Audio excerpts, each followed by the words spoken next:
n'as pas attendu que je crie vers toi. C'est toi qui m'as appelé le premier. Reçois ma reconnaissance, Jésus.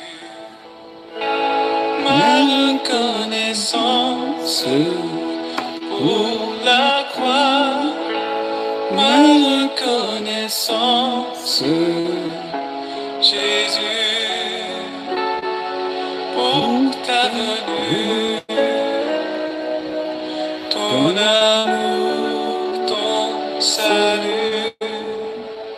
Ma reconnaissance, Jésus, ma reconnaissance pour la croix. Ma reconnaissance, Jésus, pour ta venue, ton amour, ton salut.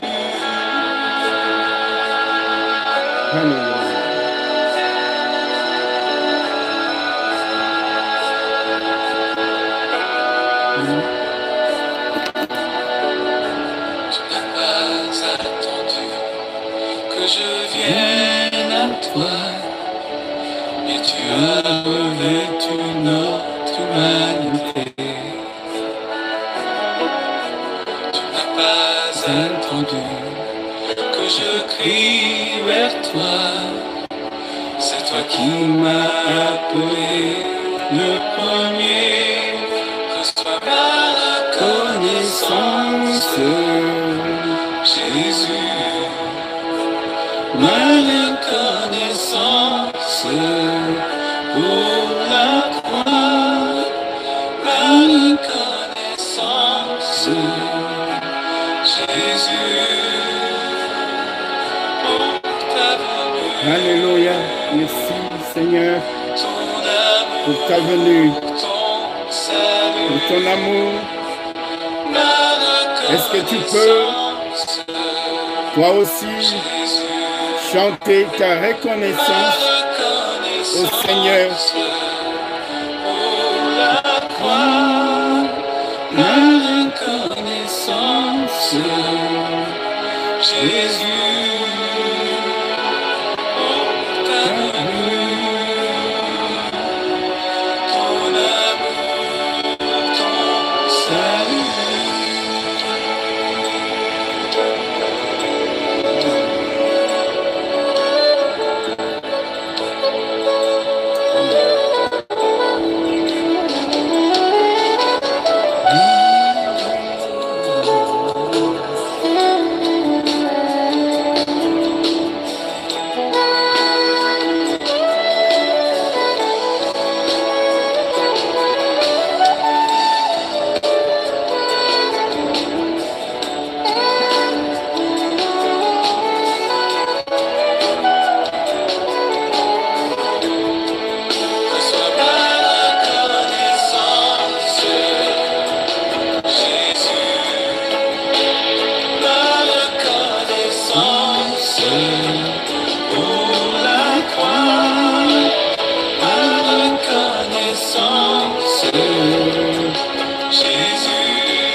te bénissons, Seigneur, notre Père et notre Dieu.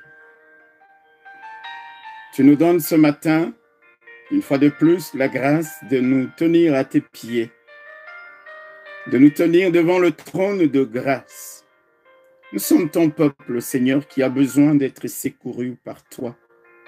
Humblement, nous reconnaissons que c'est toi et toi seul qui es Dieu, que c'est toi et toi seul qui tiens nos vies dans ta main, qui décide de notre destinée, Seigneur. Merci de nous avoir donné à chacun la vie, le mouvement et l'être. Merci de nous donner, Seigneur, cette opportunité de nous retrouver, réunis, même si c'est virtuellement, autour de ta parole. Bénis ta parole maintenant, Seigneur. Parle à nos cœurs, entends les cris des cœurs de ton peuple, Seigneur. Interviens, sauve, guéris, délivre, protège. Car ce ne sont pas les morts qui te loueront, Seigneur.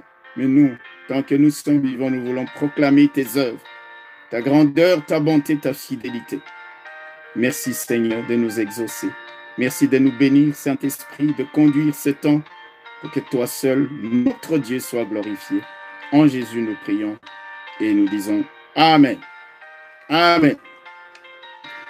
Chers frères et sœurs, je voudrais vous saluer dans le nom glorieux de notre Seigneur Jésus-Christ.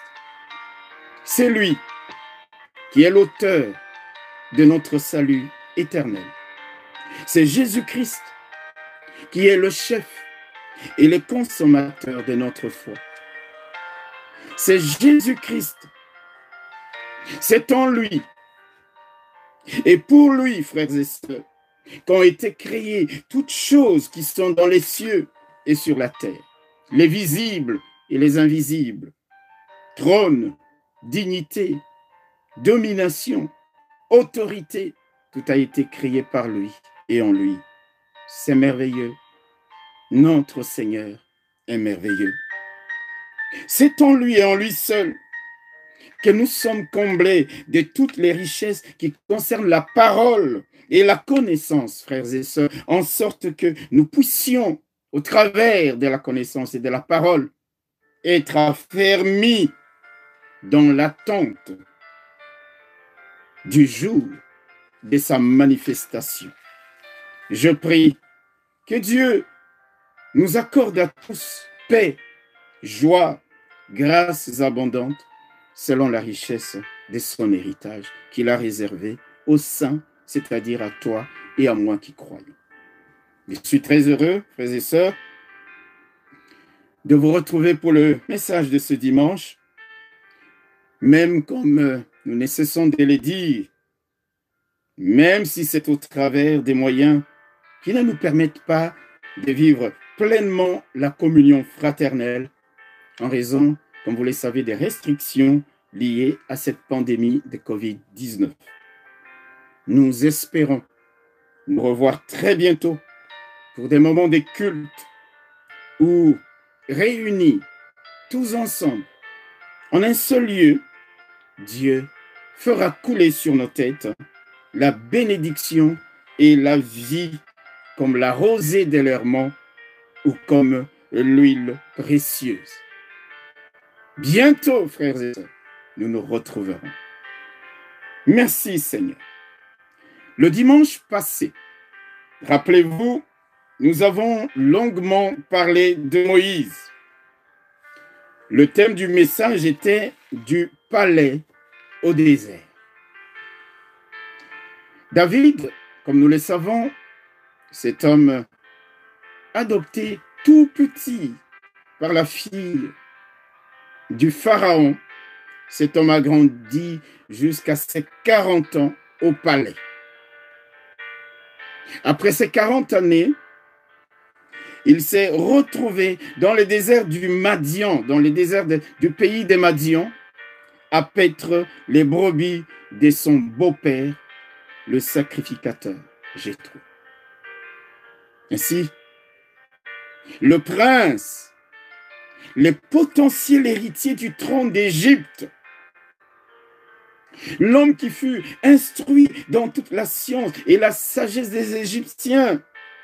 L'homme qui jouissait des honneurs, des richesses, la gloire. Cet homme va se retrouver avec juste un bâton à la main et loin de tout regard admiratif. Juste un bâton à la main. Et cela pendant 40 ans encore. C'est pourquoi nous avons intitulé ce message « Du palais au désert ». Mais, comme nous l'avons dit, au bout de ce temps, c'est-à-dire alors que Moïse est âgé de 80 ans, nous voyons Dieu se révéler à lui au travers du buisson ardent. Nous voyons Dieu, le faire Dieu devant le pharaon, le puissant pharaon, au point qu'aucun chaldéen, aucun astrologue, aucun magicien, aucun devin de la cour royale ne pouvait l'égaler, ne pouvait le concurrencer, tant il était puissant en parole et en acte. Alors, âgé de 80 ans, nous voyons Dieu se servir de cet homme pour en faire le libérateur de son peuple de l'esclavage d'Égypte qui a duré plus de 4 siècles. À 80 ans. Comme Caleb à 85 ans. Je voudrais dire à quelqu'un, même en âge avancé, comme Abraham à 100 ans, comme Sarai à 90 ans, même en âge avancé, même dans notre vieillesse, Dieu peut se servir de nous. Dieu peut nous donner en héritage des grandes victoires. Dieu peut nous donner en héritage des grandes bénédictions, des grandes faveurs. La Bible dit, pour tous ceux qui vivent, il y a de l'espérance. Il y a de l'espérance, mon frère, ma soeur, pour toi qui regardes le temps qui s'écoule, sans voir la main de Dieu, la faveur de Dieu, la grâce de Dieu, quelque chose de fabuleux, de merveilleux dans ta vie. Tant qu'il y a la vie, il y a de l'espérance. C'est à 80 ans que cet homme qui a erré comme simple berger va voir Dieu venir à lui et l'appeler par son nom. Dieu venir à lui et faire de lui Dieu devant Pharaon.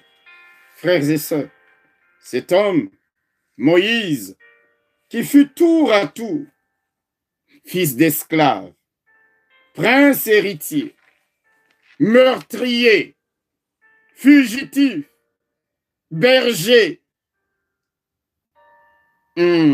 Si c'était à la manière des hommes, qu'il cherchait un emploi et que sur son CV figure le terme de meurtrier qu'il aurait accepté. Cet homme, fils d'esclave, c'est-à-dire esclave, qui est devenu prince, qui est devenu meurtrier, qui est devenu fugitif. Cet homme, frères et sœurs, va se retrouver être l'homme dont Dieu va se servir pour défier Pharaon et briser le joug de son esclavage sur les Hébreux. Comment cet homme en est-il arrivé là? Avant de répondre à cette question, laissez-moi d'abord vous dire, frères et sœurs, que ton passé n'est pas un handicap pour Dieu. Ton passé n'est pas un handicap pour Dieu.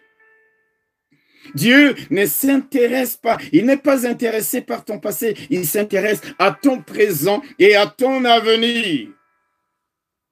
Et même, comme nous avons dit, il y a de l'espérance pour ton avenir, car c'est Dieu a formé pour toi des projets de bonheur, des projets de paix, des projets de joie. Alors ne vis pas comme quelqu'un qui n'a plus rien à attendre de la vie. Ne vis pas comme quelqu'un qui ne regarde que dans son passé et qui voit ce qu'il a été. Ce qu'elle a été, tout ce qu'elle a commis, tout ce que tu as commis, tout ce que nous avons fait comme mal. La Bible dit que lorsque nous venons à Christ, nous devenons de nouvelles créatures. Je voudrais te dire, quel qu'a été ton passé, même ton passé de meurtrier, même ton passé d'assassin. même ton passé de voyou, même de voyou intellectuel comme l'apôtre Paul. Ce qui intéresse Dieu, c'est ton présent et ton avenir. C'est ton présent et ton avenir. Le diable viendra constamment vers toi pour te culpabiliser, pour te dire, regarde ce que tu avais fait, ce que tu as été. Quand il viendra de cette manière, chaque fois au-devant de toi, dis-lui, cette personne-là, je ne la connais pas. Je suis une nouvelle créature. Les choses anciennes sont passées. Voici, Dieu a fait dans ma vie toutes choses qui sont devenues nouvelles. Alors je vis avec l'espérance de recevoir de la part de ce Dieu des grandes choses. Vous pouvez bien vous imaginer, comme je l'ai dit, que si c'était un homme qui lisait le CV de Moïse, il ne pouvait pas l'engager. Meurtrier! C'est quelqu'un qui avait un casier judiciaire. Mais c'est vers cet homme que Dieu s'est tourné.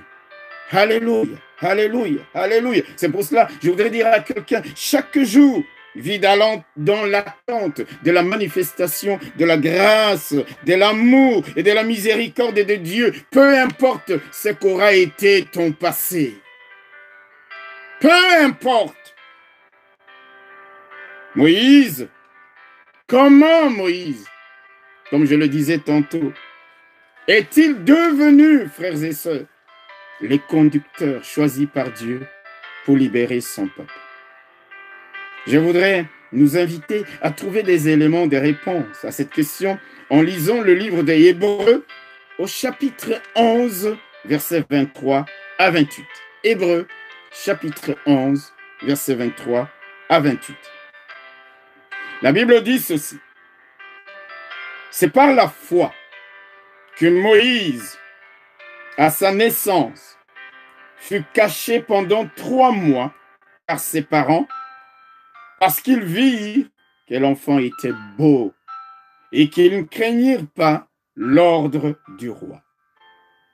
C'est par la foi que Moïse, devenu grand, refusa d'être appelé fils de la fille de Pharaon, aimant mieux être maltraité avec le peuple de Dieu que d'avoir pour un temps la jouissance du péché, regardant l'opprobre de Christ comme une richesse plus grande que les trésors d'Égypte, car il avait les yeux fixés sur la rémunération.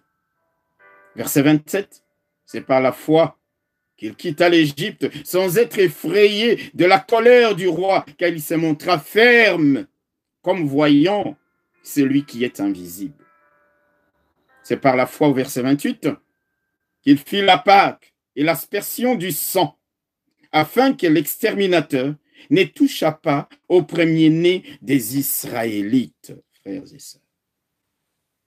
Verset 24, c'est par la foi que devenu grand, que devenu mature, que devenu adulte. Le thème de notre message est intitulé « La maturité l'exige ». La maturité l'exige. Frères et sœurs, comme nous venons de le dire, le parcours en dents de scie de Moïse a connu un dénouement heureux. Un dénouement heureux. À cause de quoi? La Bible dit à cause de sa foi. De sa foi. La Bible dit, c'est par la foi que Moïse. C'est par la foi que Moïse. Tout commence par le mot foi, comme d'ailleurs pour tous les autres noms qui sont cités dans ce chapitre. À chaque nom est associé le mot « c'est par la foi que Noé ». C'est par la foi que Abraham. C'est par la foi que... Frères et sœurs, savez-vous que cette liste de noms du livre des Hébreux chapitre 11 n'est pas terminée? Cette liste n'est pas exhaustive. Cette liste n'est pas clôturée. J'aimerais tant que ton nom, que mon nom aussi y figure. figure dans cette liste qui sera exhaustive, complète, lorsque nous nous retrouverons au ciel. Qu'un jour, là, toi et moi, nous puissions lire. C'est par la foi que, en citant ton nom, on peut dire des choses extraordinaires qui se sont passées dans ta vie, qui se sont passées dans ma vie. La foi. La foi. La foi sans laquelle, comme il est dit au verset 6, il est impossible de plaire à Dieu. Il est impossible de plaire à Dieu. Frères et sœurs, la foi est un tout petit mot. Un tout petit mot. Elle est comme un atome, une toute petite particule de la matière, mais avec une puissance et avec une énergie presque illimitée, capable de transporter les montagnes, capable de déraciner les sycomores. Le Seigneur dit, si vous aviez la foi comme un grain de sénévé, la foi, frères et sœurs, c'est par la foi que Moïse. Et la foi, frères et sœurs, ne consiste pas seulement à croire Dieu, à croire en Dieu, à croire en sa parole, à croire en ses promesses, à les déclarer, à les confesser. Tout cela est très bien. Mais la foi doit aussi être démontrée par nos œuvres, par nos actes. La foi doit avoir une expression visible au travers de nos œuvres et au travers de nos actes. C'est pour cela que dans le livre de Jacques, au chapitre 2, versets 17 à 22, il est dit, il en est ainsi de la foi. Si elle n'a pas les œuvres, elle est morte en elle-même. Mais quelqu'un dira, toi tu as la foi et moi j'ai les œuvres. Montre-moi ta foi sans les œuvres et moi je te montrerai la foi par mes œuvres. Tu crois qu'il y a un seul Dieu, tu fais bien. Les démons le croient aussi et ils tremblent. Veux-tu savoir, ô homme vain, que la foi sans les œuvres est inutile. La foi sans les œuvres est inutile. La foi sans les actes est une foi qui est morte. Dans le cas de Moïse, quels ont été les actes qui ont manifesté sa foi, qui ont justifié sa foi, frères et sœurs? Quels ont été ces actes-là? Dans les passages que nous venons de lire, cela nous est montré clairement. Mais commençons par le commencement, c'est-à-dire le verset 23. Il est dit, c'est par la foi que Moïse, à sa naissance, fut caché pendant 3 mois par ses parents, parce qu'ils virent que l'enfant était beau et qu'ils ne craignirent pas l'ordre du roi.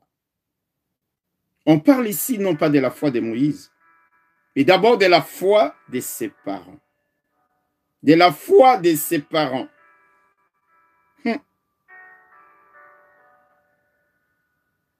Nous croyons, frères et sœurs, que la foi de Moïse tire sa source dans la foi de ses parents. La foi qui a animé Moïse trouve sa source dans la foi qui avait animé ses parents. Je vous donne un exemple simple. La Bible nous dit dans ce verset 23 que ses parents n'ont pas craint l'ordre des pharaons de tuer tout enfant israélite mâle. Ils n'ont pas craint. Plus tard, comme nous lisons au verset 27, la Bible dit que Moïse, cet enfant, non plus, ne va pas craindre la colère des pharaons en quittant l'Égypte. En quittant l'Égypte, en se détournant des pharaons, comme à une certaine époque, 40 ans beaucoup plus tôt. La foi de Moïse a trouvé sa source dans la foi de ses parents. Alléluia. C'est un bel exemple, frères et sœurs, des transmissions d'un héritage des parents aux enfants. Moïse a marché sur les traces de la foi de ses parents. Quel bel héritage que les parents ont transmis à cet enfant. Ils n'ont pas craint la colère des pharaons et lui-même plus tard ne craindra pas non plus la colère des pharaons. Frères et sœurs, chers parents, c'est beau de transmettre à nos enfants les biens de ce monde. C'est beau de transmettre à nos enfants les biens mobiliers, immobiliers, tout ce que nous pouvons. C'est beau, la Bible n'est pas contre ces choses-là. D'ailleurs, la Bible dit, un homme de bien lègue un héritage à ses enfants et à ses petits-enfants. Mais nous devons toujours aussi savoir léguer de ces héritages qui ne peuvent ni se corrompre, ni se flétrir. Et parmi ces formes d'héritage, il y a la foi, comme nous le voyons ici dans l'histoire de Moïse. Il a marché dans la foi de ses parents, exactement comme Timothée avait marché sur les traces de la foi de sa grand-mère Loïs et de sa mère Eunice. Dans 2 Timothée, au chapitre 1er, verset 5, la Bible dit, l'apôtre Paul dit, « Je garde le souvenir de la foi sincère qui est en toi, qui habita d'abord dans ta grand-mère Loïs et dans ta mère Eunice et qui habite aussi en toi. » Voyez-vous, frères et sœurs, la grand-mère de Timothée et la maman de Timothée ont joué un rôle essentiel dans la foi de cet homme qui a travaillé aux côtés de l'apôtre Paul. Je voudrais profiter de ces passages pour exhorter nos enfants, nos jeunes gens et nos jeunes filles à trouver dans la foi, dans la conduite, dans l'amour de leurs parents pour Dieu, à trouver un exemple à suivre. À trouver un exemple à suivre, chers enfants, chers jeunes gens, chères jeunes filles, c'est le meilleur héritage que vous puissiez recevoir de vos parents, de vos aînés dans la foi. Regardez ce qu'est devenu cet homme Moïse. Regardez ce qu'est devenu cet homme Timothée.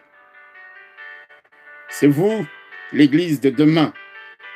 C'est vous, les gagneurs d'âmes de demain. C'est vous, les futurs de vos nations. Les serviteurs de Dieu de demain. Et qui sait, vous serez peut-être le libérateur de vos frères, de vos sœurs. Alors, marchez sur les traces de vos parents, de la foi de vos aînés. Marchez sur les traces de vos conducteurs. Que la foi, que l'amour de Dieu, l'amour pour les choses de Dieu, pour la connaissance de la parole de Dieu qui habite dans vos parents, vous soit communiqué. C'est par la foi que Moïse a été caché. Ses parents avaient foi dans les promesses de Dieu, dans les promesses que Dieu avait données à Abraham. Et sensibles à la voix de l'Esprit, ils n'ont pas eu peur, ils n'ont pas craint le décret qui avait été publié par le puissant Pharaon. Et Moïse agira de la même manière. Il a marché, frères et sœurs, dans la foi d'Abraham, d'Isaac, de Jacob, mais aussi, et la Bible le dit clairement, dans le livre d'Exode au chapitre 3, verset 6, il le dit, Dieu, quand il est apparu à Moïse, il lui a dit, je suis le Dieu de ton père, son père. Et puis il ajoute, les dieux d'Abraham, les dieux d'Isaac, les dieux de Jacob. Le père d'Abraham, le père de Moïse, le père de Moïse. Dieu le cite nommément. Vous savez qu'il y a très peu de cas où Dieu cite nommément ainsi. On parle souvent du Dieu d'Abraham, d'Isaac. Mais Moïse dit, d'abord, je suis le Dieu de ton père.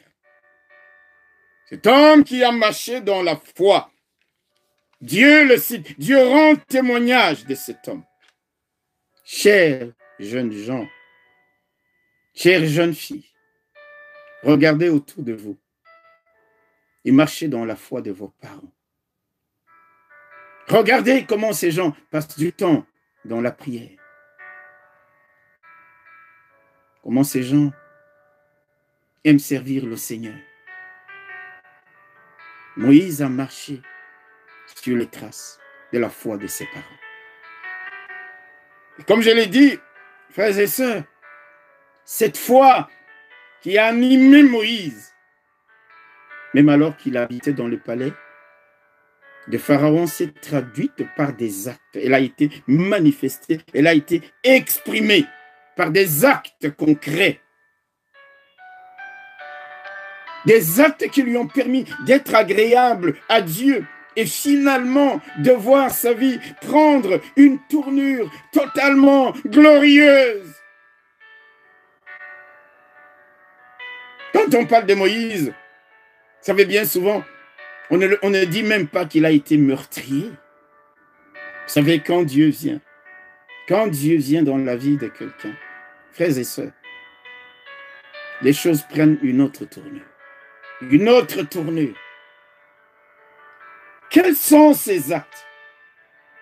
Au verset 24, la Bible dit, c'est par la foi que Moïse, devenu grand, refusa d'être appelé fils de la fille de Pharaon.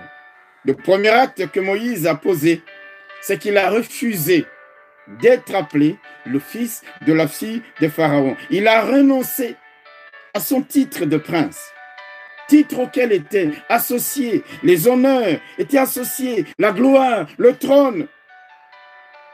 Moïse a préféré vivre sous sa véritable identité, c'est-à-dire hébreu, né d'un esclave hébreu. Il n'a pas voulu se conformer au palais. Il a dit, je suis hébreu. Il a renoncé, il a refusé. Il faut avoir la foi pour agir ainsi, alors que le trône est devant toi. Il aurait pu être, selon les gens de ce monde, l'homme le plus puissant de la terre. Mais il a renoncé à cela. Le verset 25 nous dit, « Aimons mieux être maltraité avec le peuple de Dieu que d'avoir pour un temps la jouissance du péché. » Moïse a choisi de s'associer au traitement du peuple de Dieu, au mauvais traitement que subissaient les enfants d'Israël plutôt que de jouir des plaisirs du péché à la cour des pharaons. Il a choisi de s'associer au mauvais traitement. Pose-toi la question, mon frère, ma soeur, si tu avais été à la place de Moïse, aurais-tu agi de même, comme lui, il l'a fait?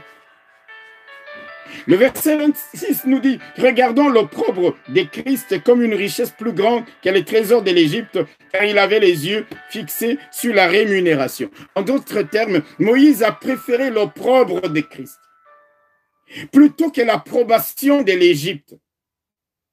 En tournant le dos au trésor du palais, c'est-à-dire en tournant le dos au trésor de la terre, il a préféré l'opprobre de Christ que l'approbation d'Égypte. Pourquoi?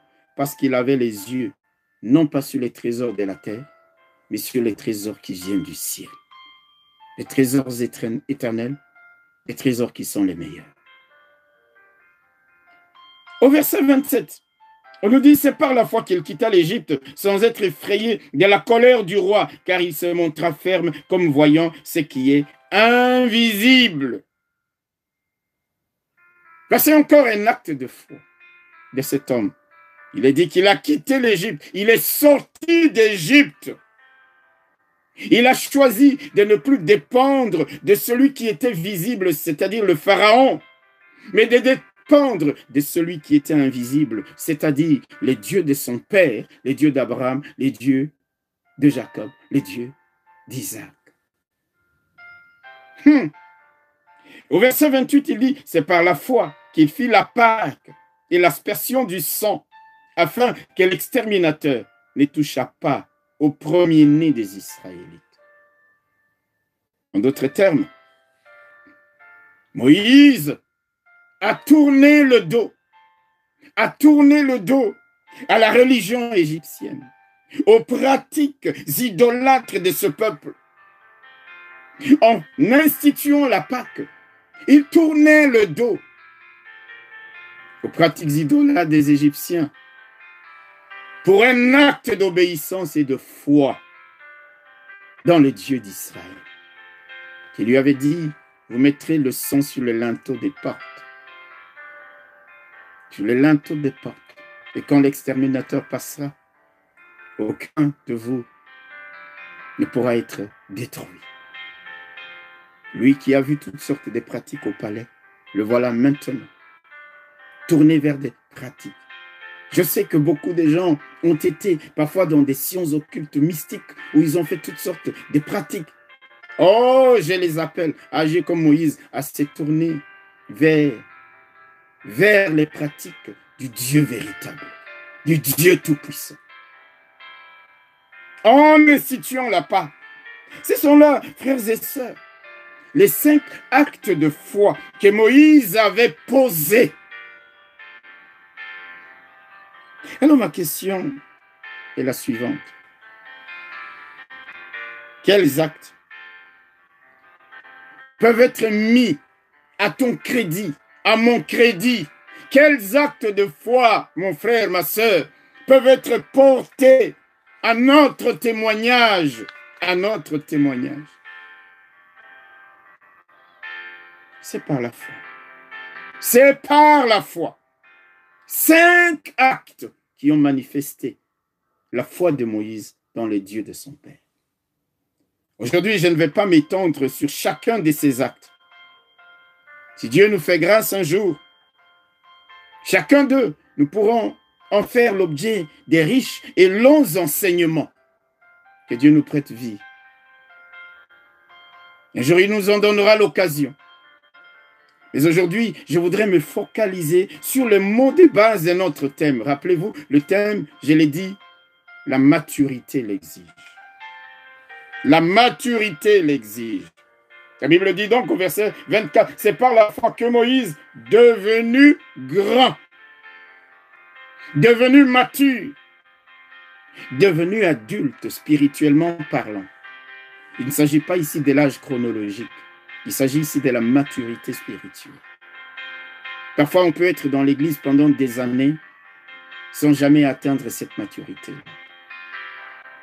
Parfois, on peut être, il n'y a pas très longtemps, et atteindre cette maturité. Moïse, devenu grand, devenu adulte, devenu mature. Frères et sœurs, est-ce que c'est notre cas? Après toutes les années de notre vie chrétienne, sommes-nous devenus grands? Sommes-nous devenus matures? Sommes-nous devenus adultes? Après tous les enseignements que nous avons reçus, que nous écoutons, que nous suivons, ces enseignements nous ont-ils insufflé la foi? La foi. La foi. Moïse n'avait pas l'entièreté de la Bible. Moïse avait les bribes des témoignages que ses parents lui racontaient quand il revenait, quand on le berçait. Frères et sœurs, mais toi et moi, nous avons l'entièreté de la Bible.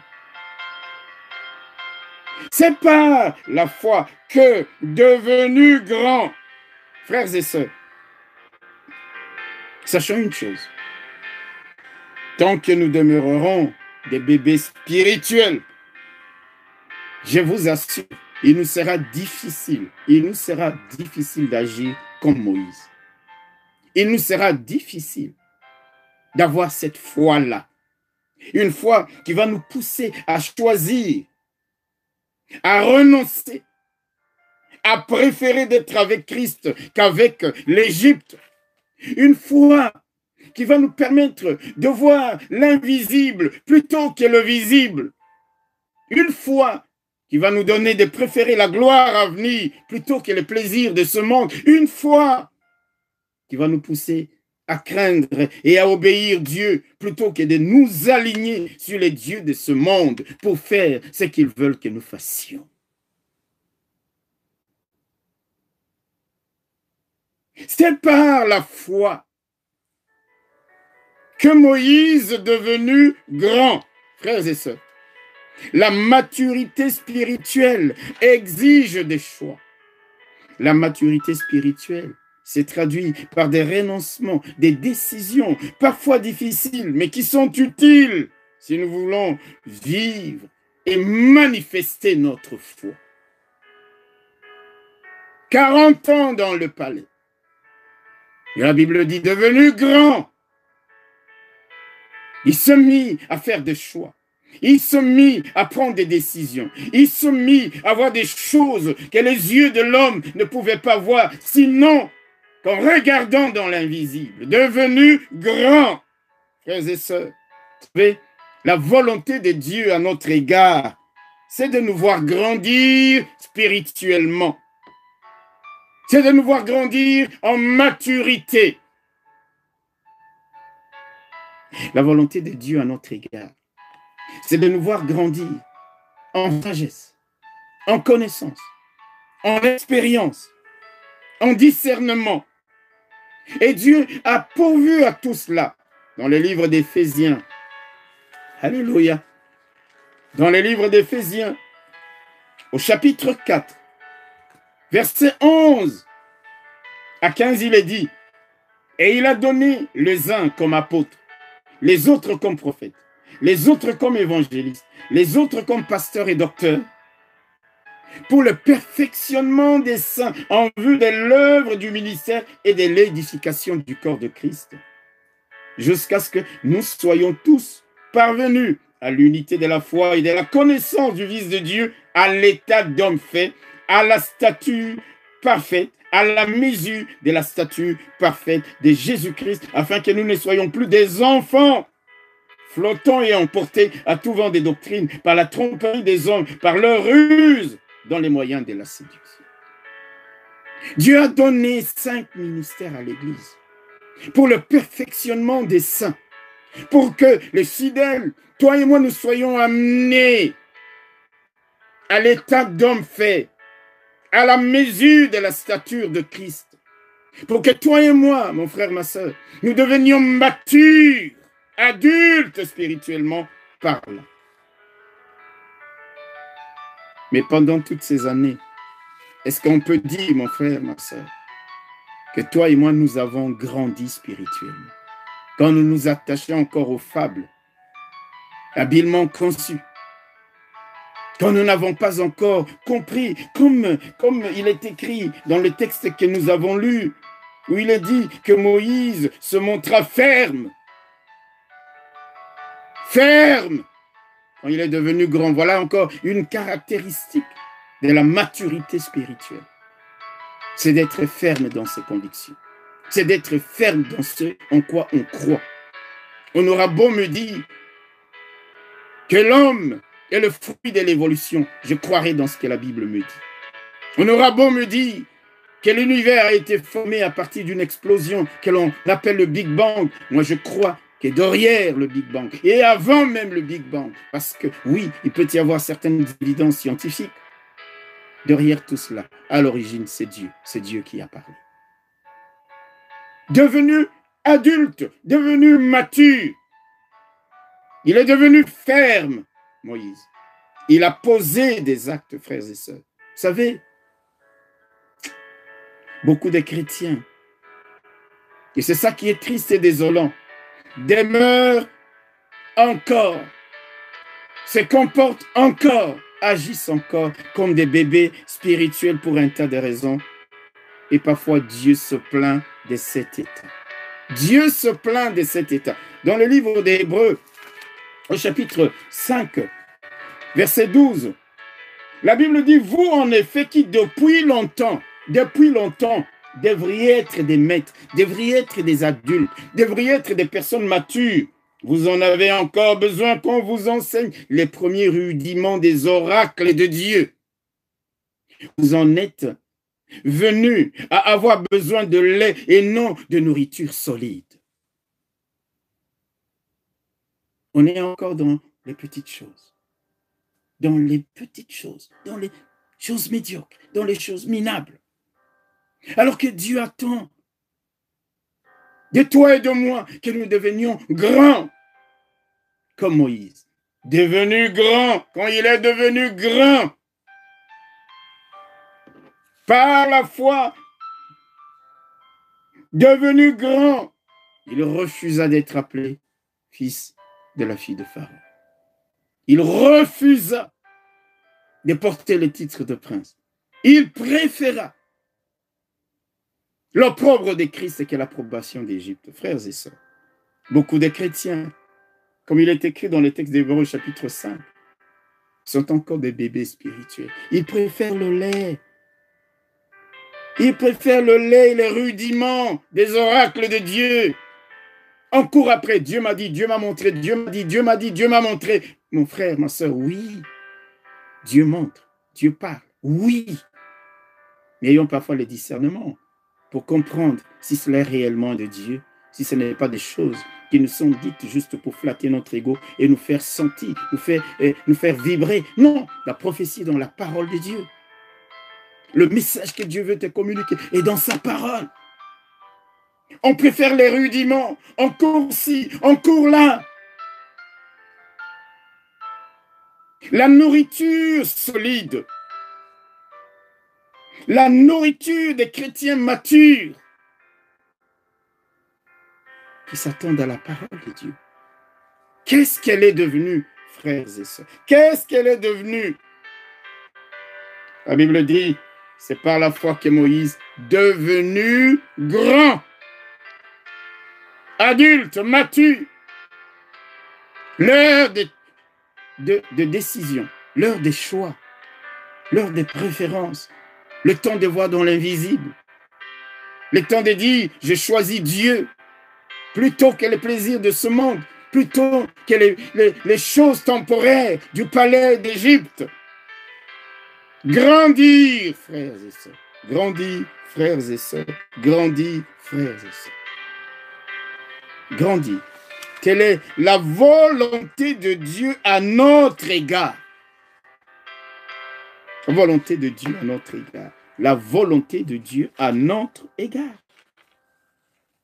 C'est pour ça qu'il est dit, Paul dira dans Corinthiens, quand j'étais enfant, j'ai parlé comme un enfant, j'ai raisonné comme un enfant. Mais devenu adulte, j'ai rejeté, j'ai laissé tomber tout ce qui était de l'enfant. La plupart d'entre nous, nous sommes encore des bébés spirituels. Des bébés spirituels.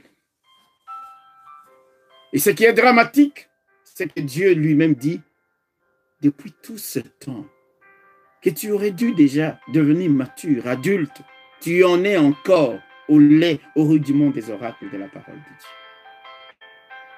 Non, je ne peux plus rester dans cet état d'enfant, de bébé qui aime le lait. Je dois aspirer vers la nourriture solide parce que je deviens adulte. Le problème avec beaucoup de chrétiens aussi, frères et sœurs, c'est qu'ils souffrent de ce que moi j'appelle le syndrome de Moïse. Le syndrome de Moïse, c'est quoi? Vous savez, lorsque Moïse est âgé de 40 ans, Moïse se croit capable de sortir le peuple d'Israël du joug et de la domination des Égyptiens. C'est là qu'il est devenu meurtrier. Et tout le monde sait, frères et sœurs, qu'il lui a fallu attendre 40 années supplémentaires de formation à l'école des dieux pour qu'il soit en mesure d'affronter les pharaons et en même temps être capable de conduire Israël au travers des régions désertiques vers la terre promise. Le syndrome de Moïse, c'est de se croire déjà être arrivé. Être à ce niveau spirituel où on dit « Ah, je sais tout, je connais tout ». Dès que le pasteur lit un texte, on dit « Oh, je sais ce qu'il va dire ». On a ce syndrome-là, on croit. Mais Moïse, Dieu lui a montré que ce n'était pas encore le moment, 40 ans, dans le désert, à étudier le désert, à comprendre comment nourrir les moutons dans le désert, à être patient, parce que Dieu allait les charger d'une mission plus que fabuleuse, sortir des enfants d'Israël et les conduire vers la terre promise. Frères et sœurs, je ne sais pas si nous réalisons la nécessité, frères et sœurs, qu'il y a à devenir mature, à devenir des adultes. C'est par la foi que Moïse devenu grand. Dans les livres de Galates, frères et sœurs, dans le livre de Galates au chapitre 4, versets 1 et 2, voici ce que la Bible dit. Galates, chapitre 4, versets 1 et 2. Or, aussi longtemps que l'héritier que tu es, que nous sommes, parce que la Bible dit que toi et moi, nous sommes héritiers de Dieu et co-héritiers avec Christ. Aussi longtemps que l'héritier est enfant, je dis qu'il ne diffère en rien d'un esclave, quoi qu'il soit le maître de tout.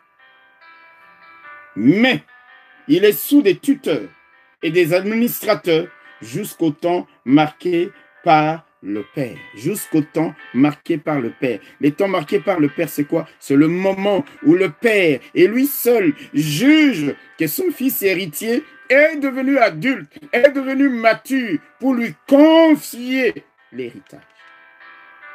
Pour lui donner la responsabilité par lui-même de gérer son héritage.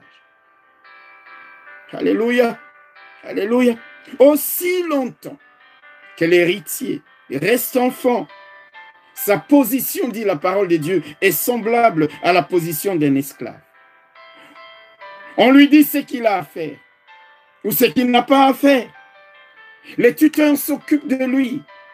Les administrateurs gèrent ses biens à sa place, alors que tout devrait déjà lui revenir. Bref, il ne peut pas jouir pleinement de son héritage avant d'avoir atteint l'âge adulte. Avant d'avoir atteint l'âge adulte. Et comme nous l'avons dit, l'âge adulte, c'est l'âge des choix. C'est l'âge des décisions. C'est l'âge des prises de position. Guidé par la foi dans les dieux d'Israël, la foi dans les dieux d'Abraham. Frères et sœurs, cet homme Moïse, fugitif en son temps, meurtrier en son temps, mais par la foi,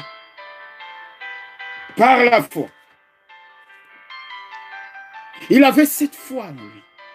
Et quand il est devenu adulte, grand, il a décidé de manifester sa foi dans ces dieux-là en prenant, je dirais même des risques énormes. Des risques énormes.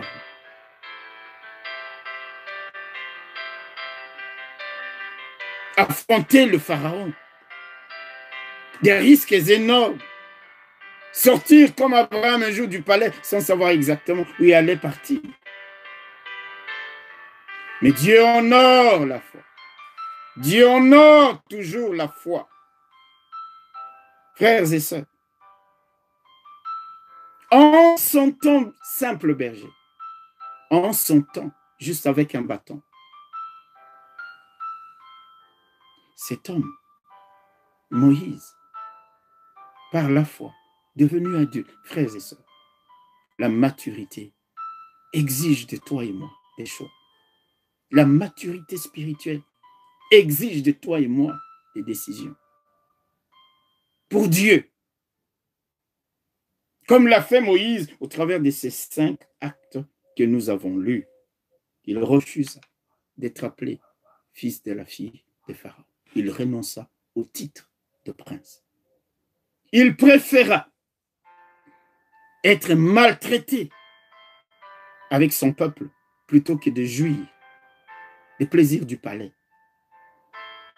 Il préféra être traité des Hébreux, l'opprobre de Christ sur lui, que l'approbation d'Égypte, parce qu'il voyait l'invisible. Il n'eut pas peur d'affronter Pharaon, le puissant monarque, parce qu'il savait que son Dieu était plus grand et plus fort que ces pharaons. Il préféra instituer la Pâque pour dire à partir de maintenant, voilà, je me tourne vers les pratiques de Dieu de mon Père, du Dieu qui me l'a dit, un acte de foi et d'obéissance au Dieu de ses pères. Frères et sœurs, telle a été la démarche de Moïse, cet homme dont la vie se termine par un vibrant témoignage dans la Bible. Un vibrant témoignage dans la Bible. Quand vous lisez le livre des Deutéronomes, on va lire ce livre ensemble. Dans le livre des Deutéronomes, au chapitre 34, voici les témoignages que Dieu rend de cet homme. Deutéronome, chapitre 34, à partir du verset 10, il est dit: il n'a plus paru en Israël de prophète semblable à Moïse, que l'Éternel connaissait face à face. Nul ne peut lui être comparé pour tous les signes et les miracles que Dieu l'envoya faire au pays d'Égypte contre Pharaon, contre ses serviteurs et contre tout son pays. Pour tous les prodiges des terreurs que Moïse accomplit à main forte sous les yeux de tout Israël. Voilà comment se termine le livre des Deutéronomes. Il n'a plus paru en Israël des prophètes semblables à Moïse. Voilà le témoignage, le vibrant témoignage que l'on rend de cet homme. Même s'il était sorti du palais vers le désert, Dieu va le rendre et l'équiper, lui dit: retourne maintenant pour aller affronter le grand Pharaon pour qu'il réalise, lui et son peuple, que c'est l'Éternel ton Dieu qui est le véritable Dieu.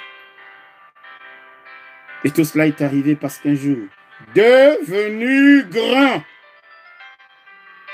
par la foi, devenu grand, il a fait des choix, des prises de position qui ont manifester sa foi.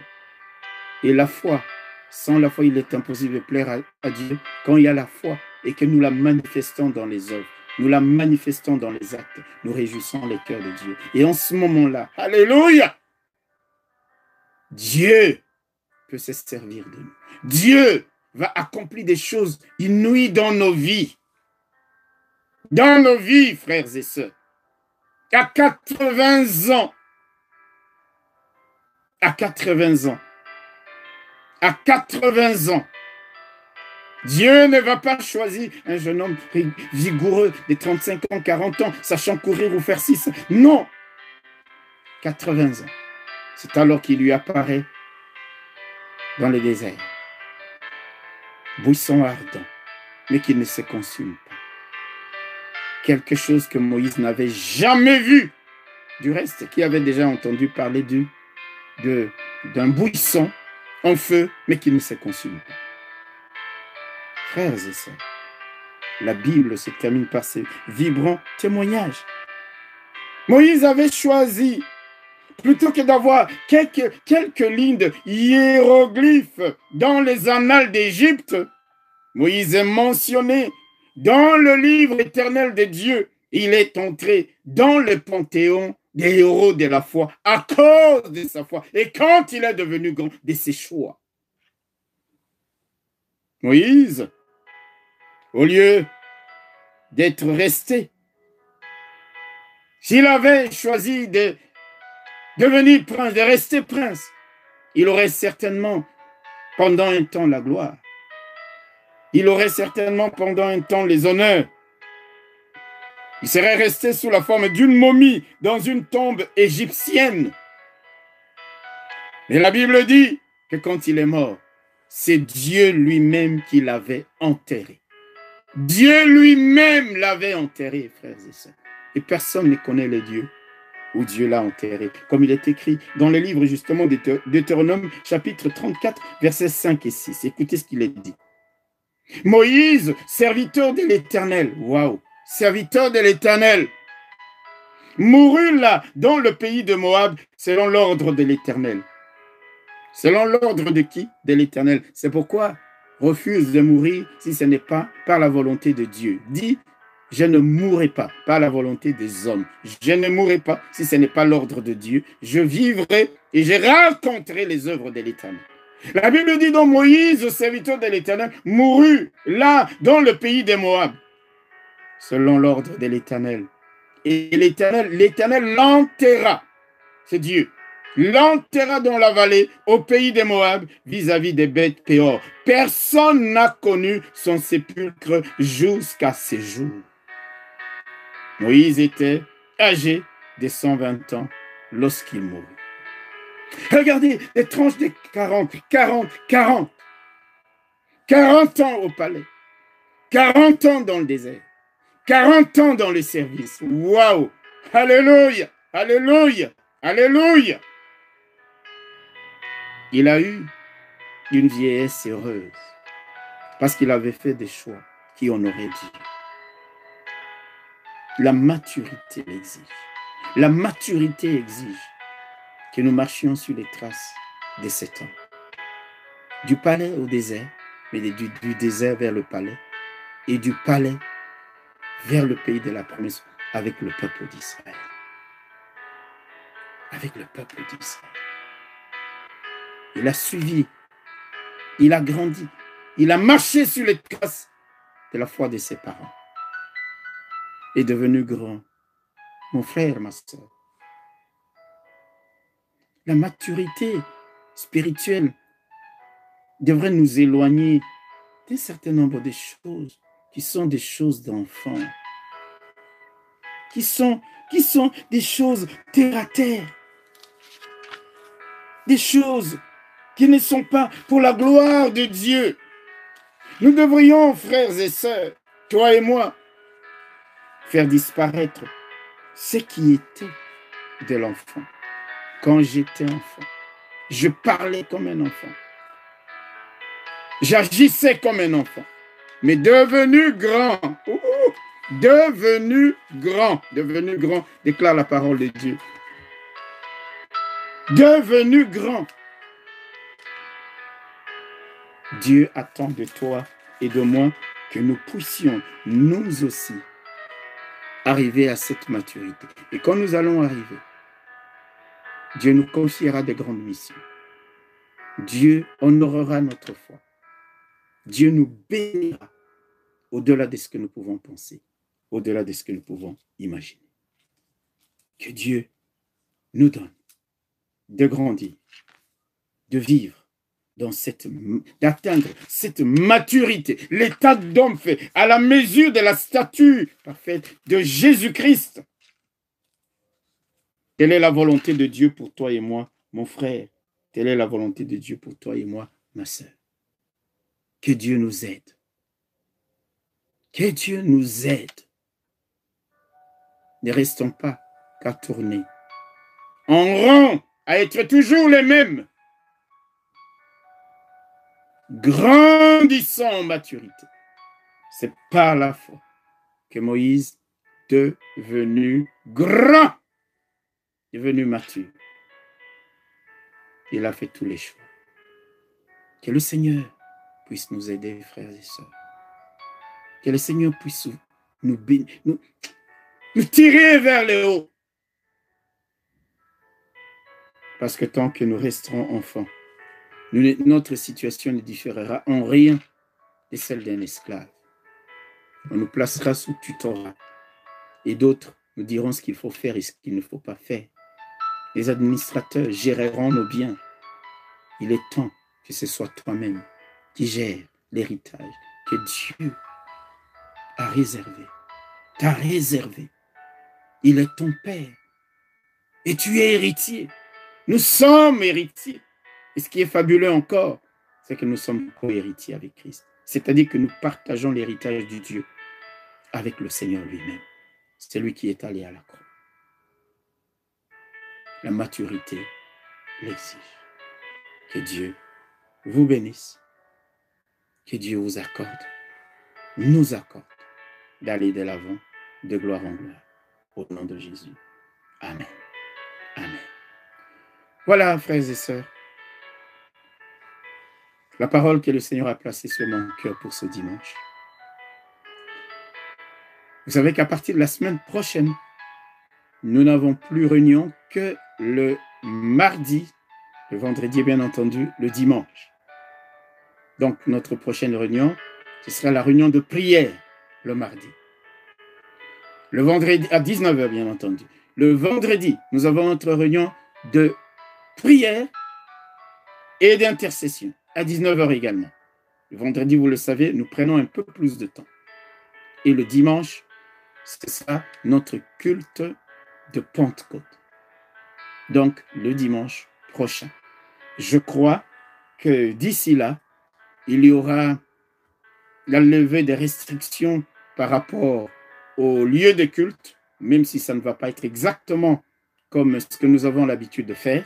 Nous aurons certainement à nous organiser pour qu'on ne se retrouve pas nombreux dans la salle. On doit prendre des distances vers le devant, vers le derrière, à gauche, à droite, de 1 mètre, 1 mètre et demi.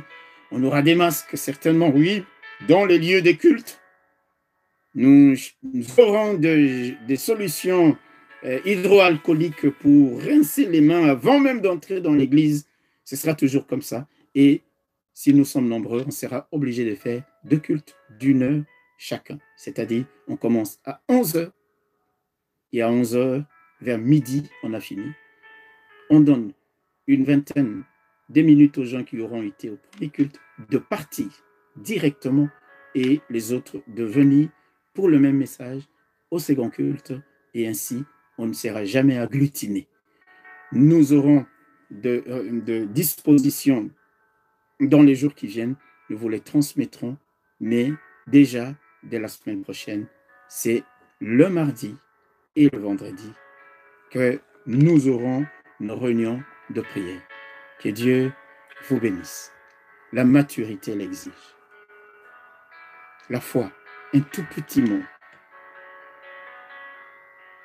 comme une particule élémentaire de la matière. Mais quelle énergie dans la foi, quelle puissance dans la foi. Et la foi vient de ce qu'on entend. Et ce qu'on entend vient de la parole de Christ. Que Dieu nourrisse la foi de chacun de nous. Parce que la foi, même dans les moments les plus difficiles, nous donne des triomphes. La Bible dit, la victoire qui triomphe du monde, c'est notre foi. Soyez bénis, portez-vous bien, et à mardi, je vous salue au nom de Jésus-Christ, notre Seigneur. Amen, amen, amen.